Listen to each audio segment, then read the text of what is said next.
welcome to CrimeDivers. I'm Laura. And I'm Jo. And welcome to today's episode. Hello, everybody. Welcome back. So, Jo, where in the world are we? We are in the USA. And the title? The Harper Family Murders. Okie dokie. Shall we dive in? Let's dive in. So, Joanie Harper was born on the 14th of November 1963 in Bakersfield, Kern County, California.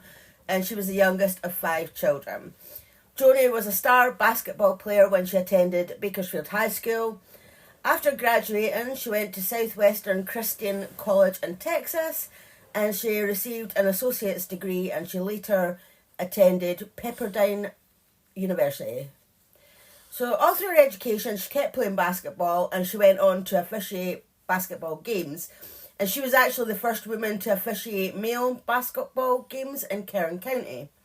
She was well known and loved in the basketball community. And in 1994, she began officiating for North Bakersfield Recreation and Park District, the Pac-10 women's basketball, and the California Athletic Collegiate Association. That was quite a lot. As you might have noticed, that was quite a mouthful. Yeah. So she also had a passion for helping children. She had taken this off her mum, Ernestine, as she was the same. Joanie had worked as a campus supervisor for the Bakersfield City School District since 1994. She was responsible for campus security and safety, but also worked with students and community groups. Cool. Ernestine, her mum, she was born on the 27th of March 1933 in Texas, and she was the third of 6 children. She moved to California in 1961, and she settled with her children in Bakersfield in 1964. She was a Christian, she went to church every Sunday, and she was very involved in the African American community. She was a civil rights advocate and dedicated her efforts to helping wrongly accused minorities. Mm-hmm. So she co-founded an organisation called Extend a Hand for Justice, right, because she believed that everyone was entitled to be treated fairly and justly. So she would speak up for people who were poor and disenfranchised. You know, that's people who don't have certain rights. Yeah. So she would speak up for them. Mm-hmm. And she also helped people who were wrongly imprisoned. All right. So for instance, there was a guy called Offord Rollins who was 17, and he was sent to prison for the murder of his ex-girlfriend, Maria Rodriguez, who was also 17, and he got 29 years to life. Right.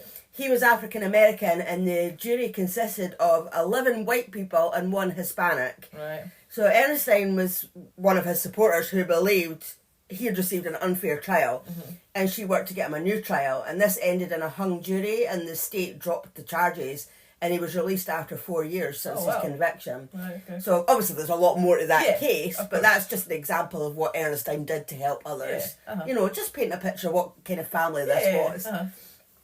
She travelled to Africa and South America on several missionary tours, helping impoverished communities, and she was just passionate about everything she did, and she just wanted to help people. Mm-hmm. So she was also, as well as her daughter, she was well known and respected in Bakersfield. Cool. So Joanie, the daughter, mm-hmm, she met Vincent Brothers when working as a campus supervisor. He was also an employee of the Bakersfield City School District, and at the time of this case, he was the vice principal at John C. Fremont Elementary School. Like Joanie, Vincent had a passion for helping children, and he was well known in the community for going above and beyond to help his students. Mm-hmm. He was well respected by students and their parents, as he just encouraged them to do their best and helped them in any way that he could. Right. So Vincent was born on the 31st of May 1962 in New York, and was one of 10 children. Oh, wow. There's a lot of children that these people were part of. Wow. Part of? You know what I mean? Big families. Yeah. He had moved to California to go to California State University in Bakersfield, and he had got a master's degree in education. He started dating Joanie in the late. He might as well cough while I'm at it. Yeah, Sorry about that. Yeah. He started dating Joanie in the late 90s, and her brother said that she had told him that Vincent was the love of her life. Right. So Joanie fell pregnant in 1998, but sometimes she wouldn't see or hear from Vincent for a few days. He'd just get up and leave, and even if she asked where he'd been or anything, he was like, nah, she wasn't allowed to ask that. Oh. Okay. And she heard rumours that he was cheating, which, Well, yeah, why else would he be a bit sketchy about what he's been up to? Exactly. She didn't want to believe the rumours because, they were expecting a baby together, so she gave him the benefit of the doubt and hoped that by the time the baby was born, he would settle down into family life. Uh-huh. So their first child, Marquez, was born later that year, but Vincent wasn't at his birth. He was on one of his disappearing acts. Like, come on. Wow, come on. No. Yeah. No. Yeah. I mean, there might be reasons why you're not at the birth. There might be some circumstances, I understand that, but I don't think he had a good enough reason. No, exactly. His reason for not being there, that's not good. No. But again, Joanie gave him a chance. She just had their son, and she wanted a close, happy family. Mm-hmm. So she was so happy when Vincent stopped disappearing every now and then, and he asked her to marry him. Mm-hmm. So she was like, great, he's got that out of his system. Yeah. We have a child together. Now we can be happy. Mm-hmm. So they got married in January 2000, but unfortunately it wasn't happily ever after. As a month after the wedding, Joanie filed for an annulment. Right. So she had found out for definite this time that Vincent was cheating on her. Mm-hmm. And not only that, she found out that he had been married before. Twice. Right, okay. And his relationship history wasn't great. Doesn't sound good. So he had met Shan Kern when they both attended California State University. They had moved in together and they'd had a daughter together called Margaret. So they didn't get married, but Joanie knew they had a child because he did have a relationship with his child. So she obviously knew about that. But she didn't know what happened I'm sure he didn't go into detail about what happened to end the relationship. Yeah. Because when Vincent was with Shan, he would leave the house, just disappear for days on end. And when he came back, he wouldn't say where he had been, just like what he'd been doing with Joanie. Shan found out that he was cheating on her, and in June 1988, she had confronted him about it. And he had flew into a rage and beat her up. Wow. She reported him to the police and he was convicted of misdemeanor domestic violence. He spent 6 days in jail and was put on probation, and the relationship was over. Wow. So I'm sure he probably didn't tell Joanie that because, well, why would you? Yeah, exactly. You wouldn't tell that, would you?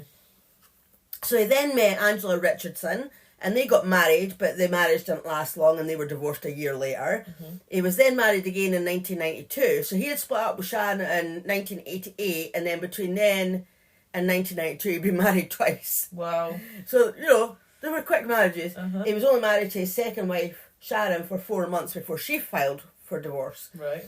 She claimed that he threatened to kill her and was physically abusive towards her. So as I said, the relationship history is not great. No. And then in 1996, Vincent had allegedly sexually harassed a woman he worked with at Emerson Middle School. She had visited him at home. I don't know if it was a work thing or a social thing. I don't know why she was at his house. Mm-hmm. But they might have just been friends and she was just visiting. I don't know. But she said that he hit her and dragged her into his bedroom and took photos of her. Right, okay. And she tried to call the police, but he grabbed the phone off her. Uh-huh. Luckily, she managed to get away and she ran out of the house. Right. So she went to the police to report him, but then she said that she was persuaded not to press charges because the police said that Vincent was considered a respected member of the community.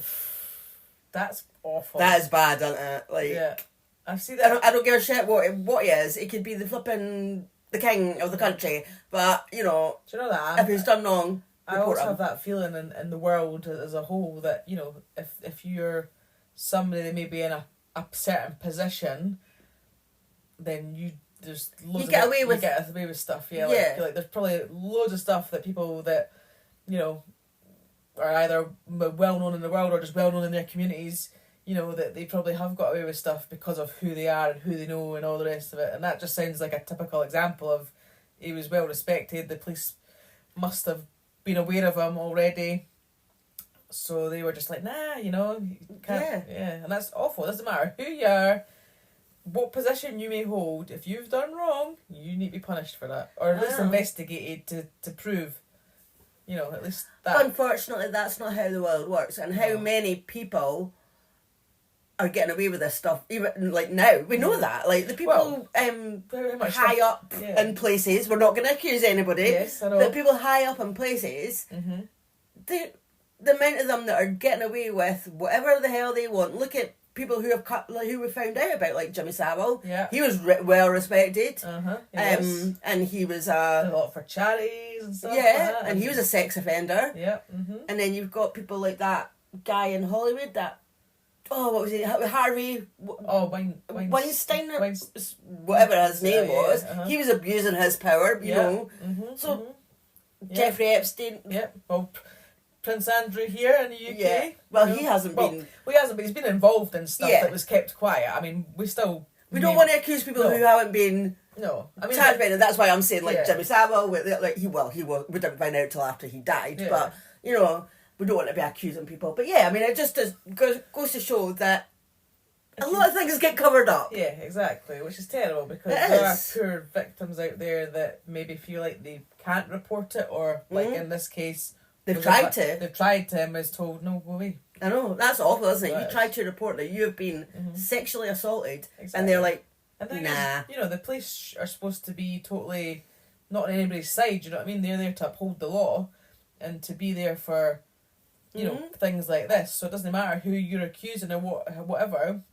If somebody's coming to the police, they've got surely a public duty to investigate. They should have. Yeah, I mean, they should have. But then there will be cases where they're like, well, that person could go to my boss and then I could get into trouble, I could lose my job, which is absolutely ridiculous. I mean, obviously, again, there's always powers at play that can. How many people in the police are corrupt?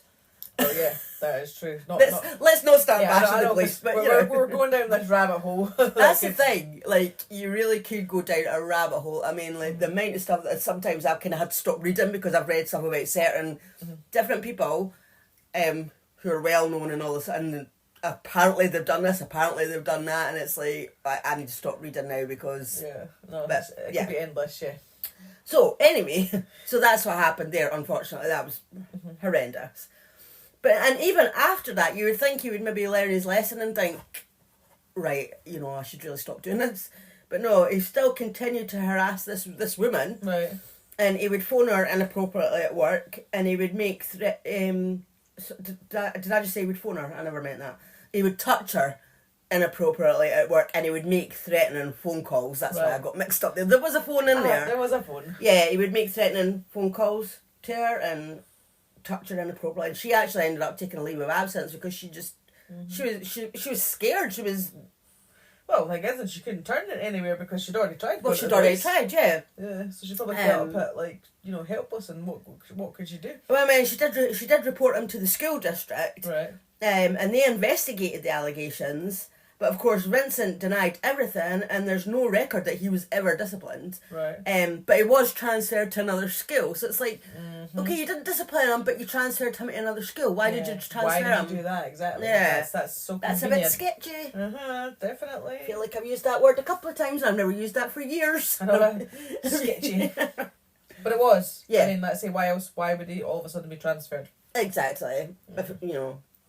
So, of course, Joanie knew nothing of all of his past history.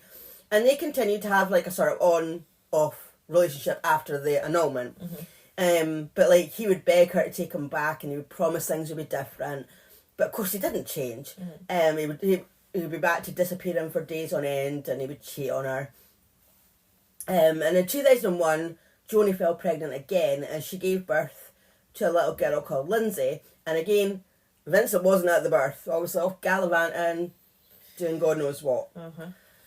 So after Lindsay was born, Vincent promised to really make an effort, and he entered a study programme with their minister. Right. And things were going well, so well in fact that they got remarried in 2003 in Vegas, while Joanie was pregnant with their third child. Jesus. So unfortunately, 3 months after the wedding, Joanie moved out of the house and moved in with her mum, Ernestine.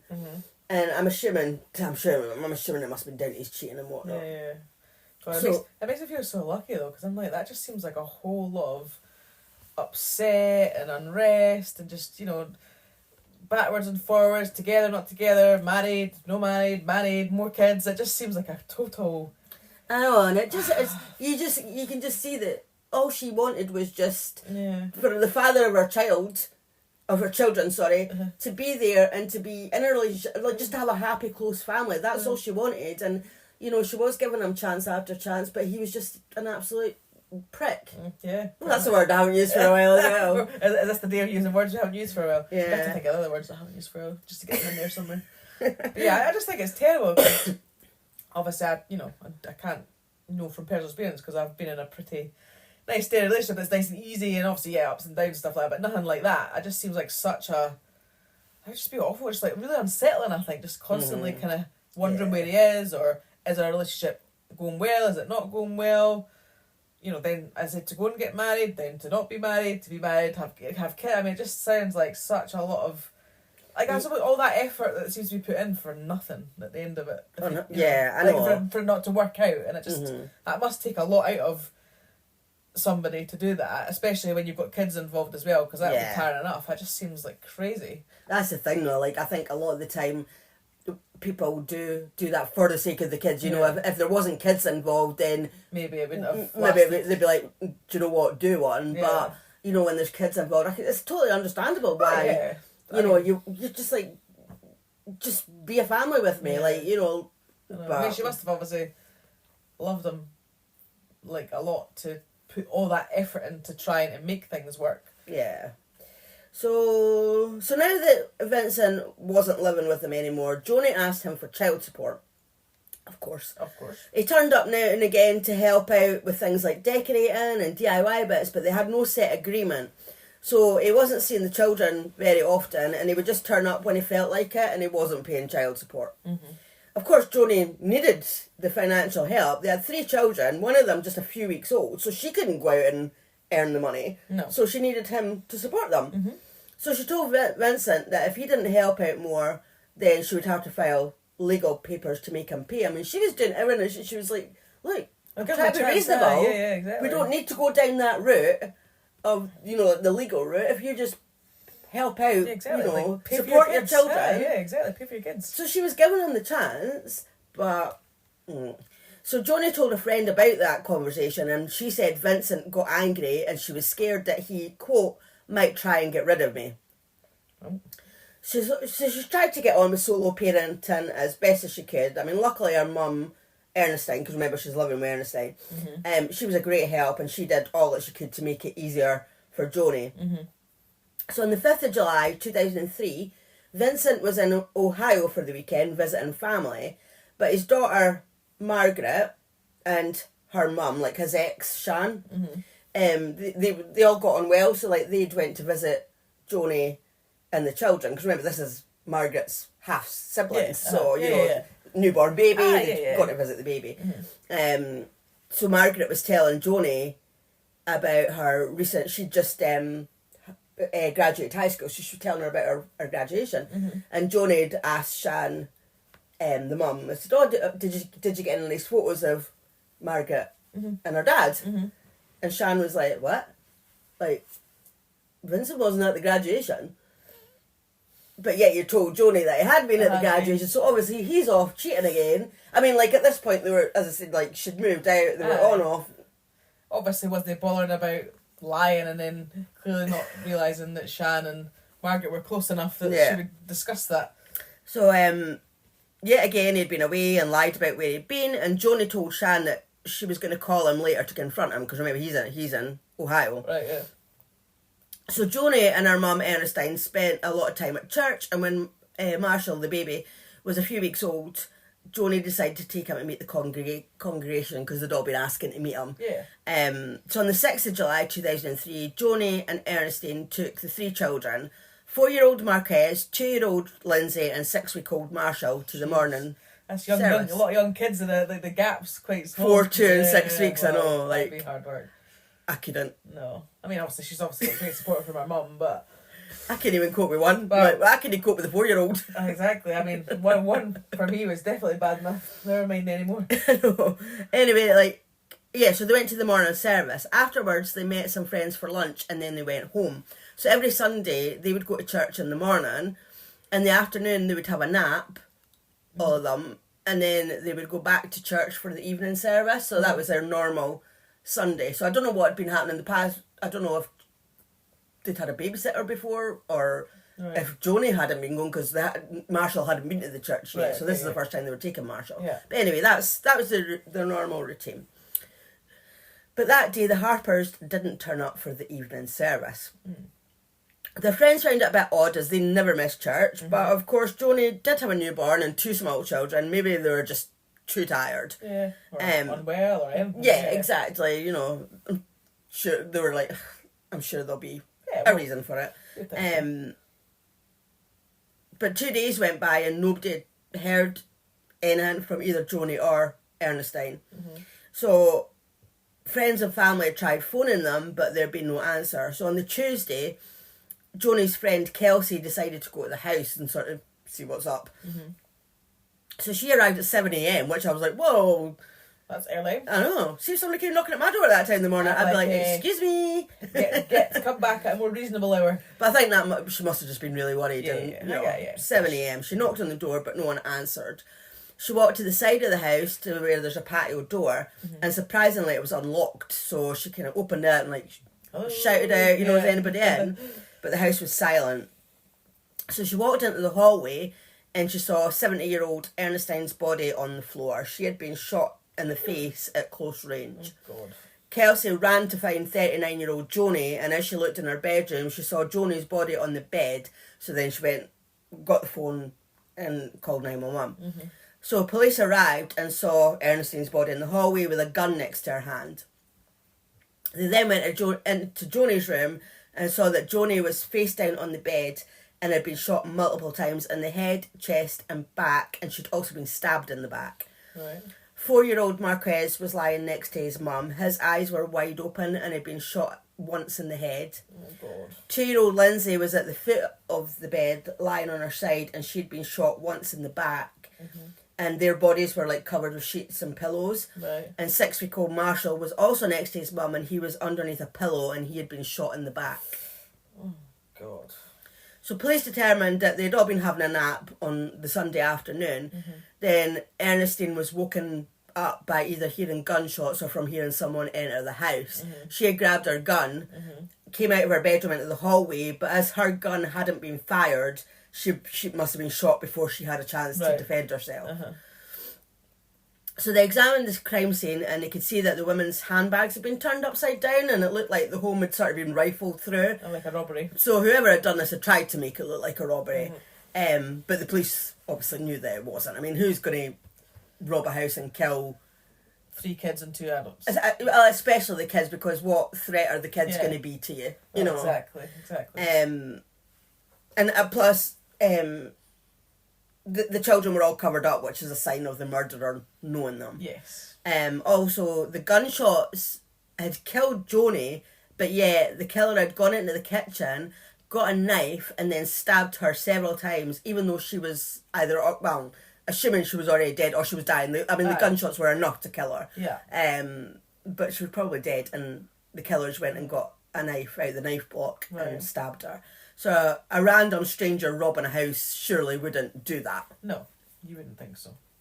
So police started the investigation, and of course the first suspect was Vincent. As it is when someone's killed, they look to the spouse first. Yeah.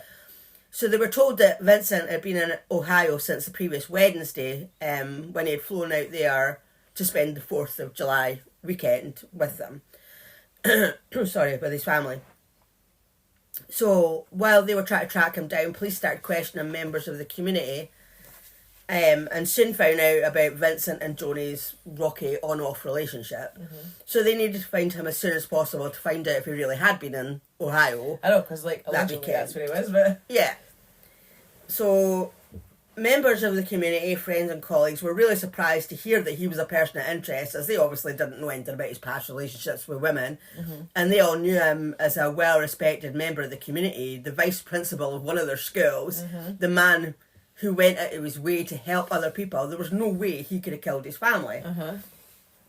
So investigators tracked down Vincent, but they were told that he had already left Ohio with his brother, and he was driving to North Carolina to visit their mum, Margaret.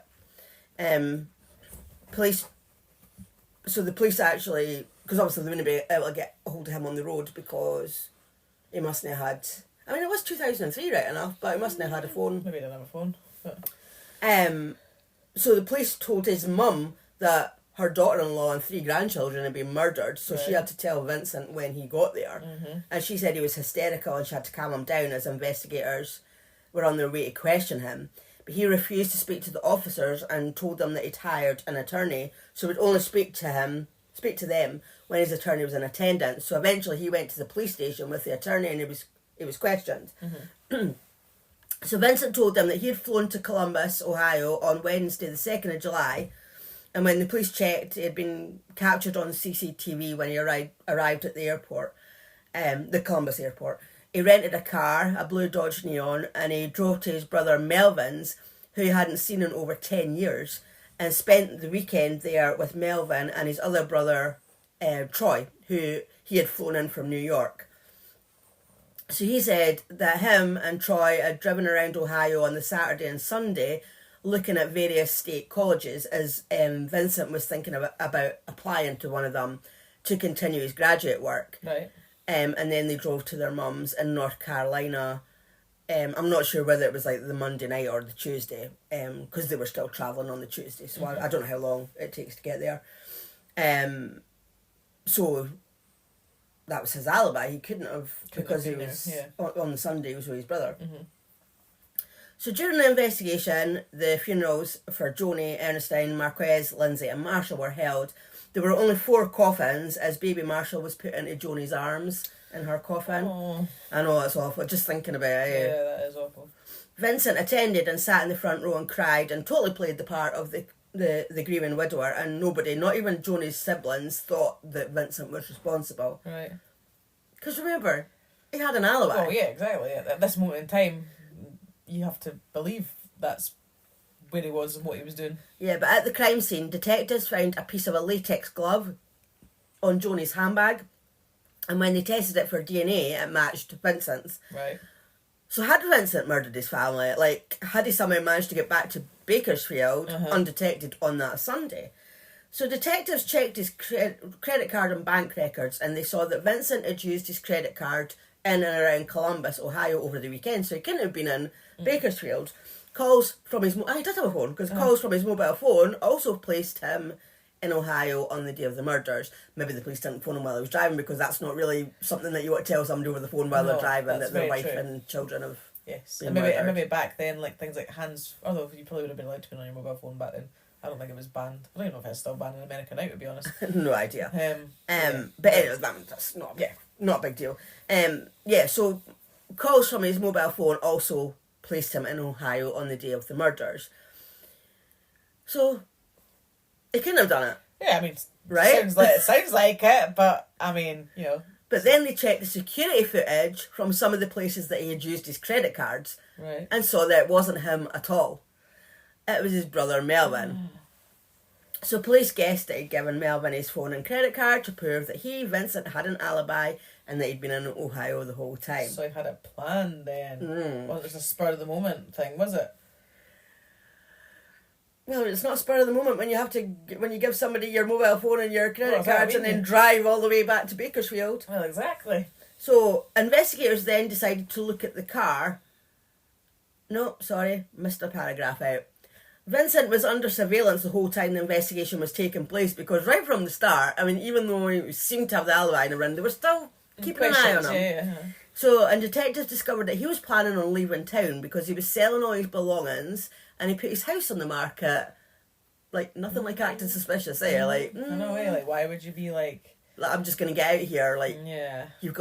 You're a well-respected member of this community. You're well involved. You have a good job, the vice principal. You've got lots of friends, probably. Yeah. Family, so why all of a sudden just your wife and your children have been murdered? I mean, people do different things when they're grieving, you know. Yeah, I get that, but I would have thought, to me, you'd want to be in a familiar place. Well, maybe not. Like, as you said, you can never judge somebody who's grieving. No, that's true. So if he was really innocent and grieving, you don't know. You can't really judge him for that. Yeah, but you might just want to get away from it all and have a fresh start or something. It did look suspicious. Yeah. So investigators then decided to look at the car that Vincent had rented when he got to Ohio. Mm-hmm. So it was a new car, so it hardly had any miles on it when he picked it up. But yet, when he returned it, it had over 5,000 miles on it. So I googled, and Google says it's 2,257 miles to Bakersfield from Columbus. So he definitely could have drove to Bakersfield or back, because that would be 4,514 miles. That's an awful lot of miles. That must take hours to drive. Like, a lot of hours to drive. Yeah. So... Like, seriously. That's a lot of miles. Yeah, but if you're trying to establish an alibi, that's a good idea, I suppose. So, of course, they still had to prove that he had drove there. Just because he drove 5,000 miles doesn't mean that that's where he went. Yeah. So detectives asked an entomologist for help. So an entomologist is a scientist who specialises in the study of insects. So Professor Lynn Kimsey analysed the bugs that were found in the grille and the radiator of the rental car. Right. Because this car was new, it had barely been driven by anybody except for Vincent. I mean, as I said, it had a few miles on the clock. And he had travelled over 5,000 miles. So Lynn found insects that were consistent only with species found west of the Rocky Mountains, so they couldn't be Ohio bugs. Right. And even better, she determined that these bugs could be pinpointed to a specific region, and this was on the route from Ohio to California. See? Can't get away with anything these days. I mean, who would have thought the bugs in your grill of a car would potentially implicate you in a murder? I mean, that would just be something I would never even dream of considering. It's amazing. It really is amazing, isn't it? It is. Like, you've got to be pretty damn clever to get away with some murders these days. I know, which is good. Oh yeah, of course it's good. Eventually, Melvin, Vincent's brother, admitted that after seeing him on Friday the 4th of July, he didn't see him again until the Monday. So he'd had all weekend to drive back to Bakersfield. Yeah. So Vincent Brothers was arrested on the 30th of April 2004 and was charged with 5 counts of first-degree murder. There were a lot of delays in this trial, and his trial didn't actually start until 2007, which was 3 years after he was charged. The prosecution said basically Vincent just didn't want to pay child support. What? So that's it? You didn't want to pay child support, so you kill your family? Yeah, I mean, that's basically what they're saying happened. One of Joanie's friends said that she'd told her just before the murder that she'd told Vincent she was going to take him to court so that she could get full custody of the children, and that he would have to pay the child support. So he decided he didn't want that financial burden. Well, I'm not being funny, but he cost himself anyway, because he cost, I'm assuming, his freedom. Well, yeah, but he didn't. He thought he was being clever by having his alibi. So they told the court that Vincent flew out to Ohio on the Wednesday, left his credit cards and phone with his brother, then left on the Thursday or Friday to drive back to Bakersfield, stopping only at small gas stations where there was no CCTV, and he paid with cash. He knew his family's routine of going to church every Sunday and then having a nap in the afternoon. So he knew exactly when to sneak up on them when they were asleep, and he'd had a key copied for the patio door, so it wasn't a problem getting in. So this was planned. Oh, like 100%. Before he went, well, obviously we know it was planned. It's almost like he went to Ohio, like... Yeah, that's why he went to exactly, Ohio. knowing what he was going to do before he even went. He'd had it all planned out. Yeah, obviously, he'd planned it. That Ohio was his alibi. And even things like, you know, if you're saying he only stopped at garages where there was, like, no CCTV, I mean... You knew what he was doing. He obviously knew what he was doing, and they must have, you know, put effort into kind of researching, maybe, to find out certain things about the route home and stuff. So, it's likely that he went into Joanie's room first to shoot her, and that's what woke Ernestine up. Because I'm sure he would have been really quiet using a key in the patio door, because remember, at first they were like, she's either been awoken by the gunshots or by somebody coming in, but if he's got a key to the patio door... personally, if she had just heard a noise, she might have thought it was Joanie and the kids, so wouldn't be armed with a gun. Exactly. But if she's heard a gunshot and thought to grab her gun, she's obviously thought there was danger. Yeah. So I would say it's most likely that she's heard a gunshot, and that's why she's grabbed her gun. But before she's had a chance to obviously do anything, he's obviously managed to shoot her Yeah. first. And then he shot Ernestine and then went back. So he's shot Joanie, went to kill, he's heard Ernestine coming, shot her, and then he's went back to shoot his own children. That's terrible. It is, isn't it? That's like the lowest of the low that you could... And then one of them anyway. Oh, sorry. So I was going to say, it's one of the lowest of the lows you could ever do, just to actually kill your own kids. Yeah. And so he's went and killed his children, and then he's went to the kitchen, grabbed a knife from the knife block and stabbed Joanie several times in the back. He then made a bit of a mess to make it look like a robbery, and then he drove back to Ohio and arrived there on Monday the 7th of July. Vincent still denied that he was a murderer. He said that the latex gloves at the scene was because he had worn them when doing some DIY at the house.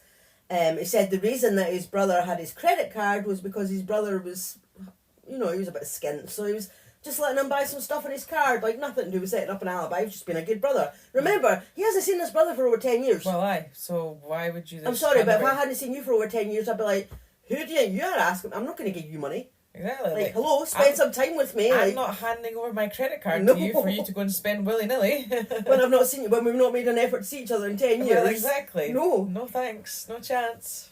And when asked to explain the mileage on the rental car, the defence claimed that mistakes were commonly made by rental companies with the mileage records. So they blamed the rental companies. I'm like, but maybe there is mistakes, but by 5,000 miles. Aye, so that like, seems a bit excessive. Yeah. That would because that would mean somebody would have to have tampered with the car. Or... Well, exactly, because as we said, the mileage only had a few miles on it. Mm-hmm.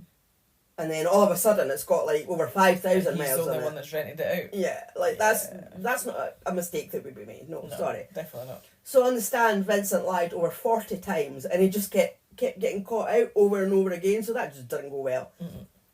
So the jury found him guilty of 5 counts of first-degree murder, and because it was multiple murder, that made him eligible for the death penalty. Yeah. So on the 29th of May 2007, he was sentenced to death, and he's still on death row now. Wow.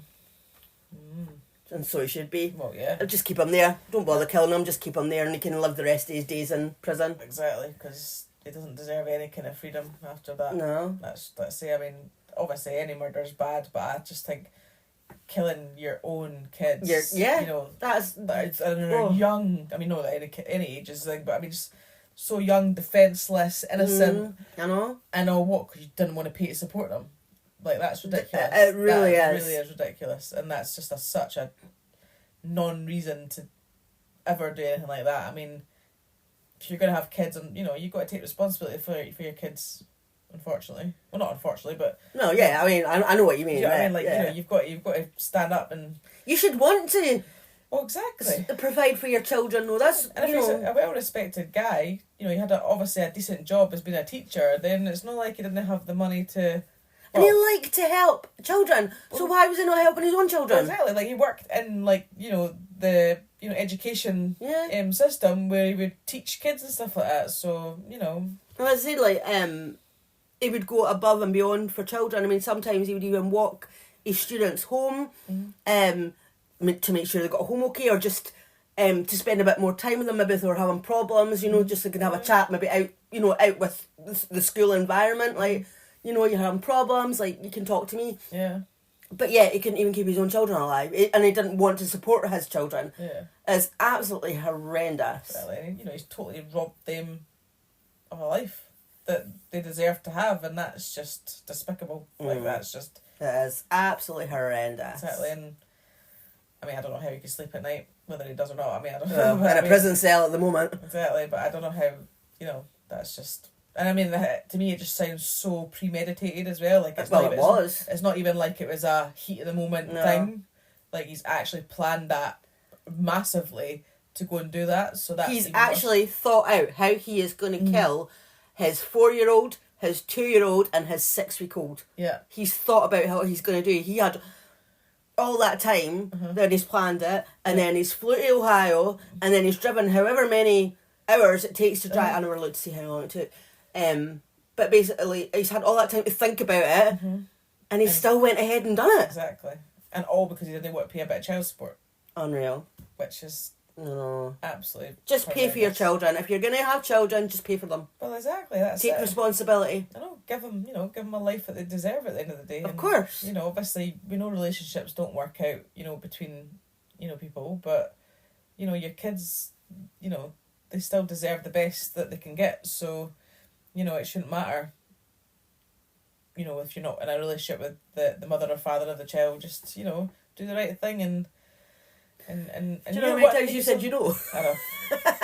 Probably quite a lot. Did you notice I had a smirk on my face there? I was like, because you just kept saying, Are you going to shut up now? I'm not talking anymore. Oh, she's not talking anywhere. Okay, well, thanks everybody. Done now. Thanks to everybody for listening, and we'll see you next time. Well, we might not. She'll be here next time. Bye. Bye.